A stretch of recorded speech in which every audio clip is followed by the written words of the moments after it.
شروع اللہ کا نام لے کر جو بڑا مہربان نہایت رحم والا ہے۔ حامیم، یہ کتاب رحمان الرحیم کی طرف سے اتری ہے، ایسی کتاب جس کی آیتیں جدا جدا بیان کی گئی ہیں، یعنی قرآن عربی، ان لوگوں کے لیے جو سمجھ رکھتے ہیں، جو بشارت بھی سناتا ہے اور خوف بھی دلاتا ہے، لیکن ان میں سے اکثر نے منہ پھیر لیا اور وہ سنتے ہی نہیں، اور کہنے لگے کہ جس چیز کی طرف تم ہمیں بلاتے ہو اس کی طرف سے ہمارے دل پردوں میں ہیں، اور ہمارے کانوں میں بوجھ یعنی بہرا پن ہے، اور ہمارے اور تمہارے درمیان ایک پردہ ہے، تو تم اپنا کام کرو، ہم اپنا کام کرتے ہیں۔ کہہ دو کہ میں بھی آدمی ہوں جیسے تم، ہاں مجھ پر یہ وحی آتی ہے کہ تمہارا معبود ایک ہی معبود ہے، تو سیدھے اسی کی طرف متوجہ رہو اور اسی سے مغفرت مانگو۔ اور مشرکوں پر افسوس ہے جو زکوٰۃ نہیں دیتے اور وہ آخرت کے بھی منکر ہیں۔ جو لوگ ایمان لائے اور عمل نیک کرتے رہے ان کے لیے ایسا ثواب ہے جو ختم ہی نہ ہو۔ کہو کیا تم اس ذات کا انکار کرتے ہو جس نے زمین کو 2 دن میں پیدا کیا اور بتوں کو اس کا مد مقابل بناتے ہو؟ وہی تو تمام جہانوں کا مالک ہے، اور اسی نے زمین میں اس کے اوپر پہاڑ بنائے اور زمین میں برکت رکھی اور اس میں سامان معیشت مقرر کیا، سب 4 دن میں، اور تمام طلبگاروں کے لیے یکساں۔ پھر وہ آسمان کی طرف متوجہ ہوا جبکہ وہ دھواں تھا، تو اس نے اس سے اور زمین سے فرمایا کہ دونوں آؤ، خواہ خوشی سے خواہ ناخوشی سے۔ انہوں نے کہا کہ ہم خوشی سے آتے ہیں۔ پھر اس نے 2 دن میں 7 آسمان بنائے اور ہر آسمان میں اس کے کام کا حکم بھیجا، اور ہم نے آسمان دنیا کو چراغوں یعنی ستاروں سے سجایا اور شیطانوں سے محفوظ رکھا۔ یہ اسی زبردست باخبر کے مقرر کیے ہوئے اندازے ہیں۔ پھر اگر یہ منہ پھیر لیں تو کہہ دو کہ میں تم کو ایسی چنگھاڑ کے عذاب سے آگاہ کرتا ہوں جیسے عاد اور سمود پر چنگھاڑ کا عذاب آیا تھا، جب ان کے پاس پیغمبر ان کے آگے اور پیچھے سے آئے کہ اللہ کے سوا کسی کی عبادت نہ کرو، تو وہ کہنے لگے کہ اگر ہمارا پروردگار چاہتا تو فرشتے اتار دیتا، سو جو تم دے کر بھیجے گئے ہو ہم اس کو نہیں مانتے۔ اب جو عاد والے تھے وہ ناحق ملک میں تکبر کرنے لگے اور کہنے لگے کہ ہم سے بڑھ کر قوت میں کون ہے؟ کیا انہوں نے نہیں دیکھا کہ اللہ جس نے ان کو پیدا کیا وہ ان سے قوت میں بہت بڑھ کر ہے، اور وہ ہماری آیتوں سے انکار کرتے رہے۔ تو ہم نے بھی ان پر نحوست کے دنوں میں زور کی آندھی چلائی تاکہ ان کو دنیا کی زندگی میں ذلت کے عذاب کا مزہ چکھا دیں، اور آخرت کا عذاب تو بہت ہی ذلیل کرنے والا ہے، اور اس روز ان کو مدد بھی نہ ملے گی۔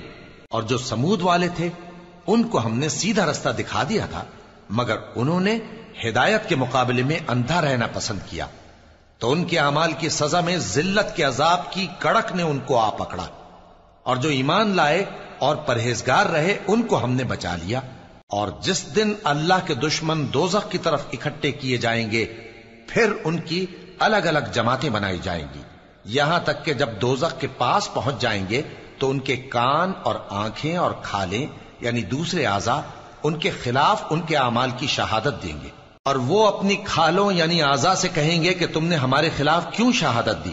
وہ کہیں گی کہ جس اللہ نے سب چیزوں کو نطق بخشا اسی نے ہم کو بھی گویائی دی، اور اسی نے تم کو پہلی بار پیدا کیا تھا اور اسی کی طرف تم لوٹائے جا رہے ہو۔